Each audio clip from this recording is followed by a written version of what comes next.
Rumpun awa tumbuhnya di lereng. Kalau ndak dia urek nan mencakam akibat teloro kasado. Kok tibo di batuang kamanakan. Satinggi-tinggi batang batuang nan pucuaknya menjelo juo ke tanah. Satinggi-tinggi jabatan nan dapat kamanakan.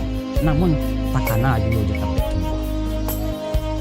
Kok lembainya yang kecil. Kok tibo angin sedarok maliwak ke kida jo ke kiri. Bukannya rata nang kabun dia, bukannya patah nang kaki.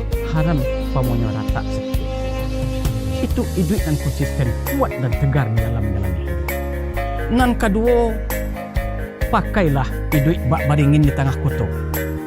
Ureknya cakam ke tanah, jawa menjelo kapitalo.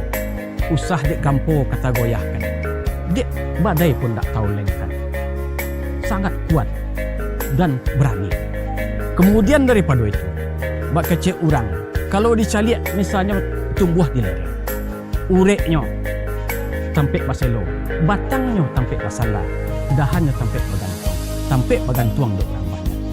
Kok cadiak ke tampik batangnya, kok elok ke tampik panasa, kok ado ke tampik mengadu.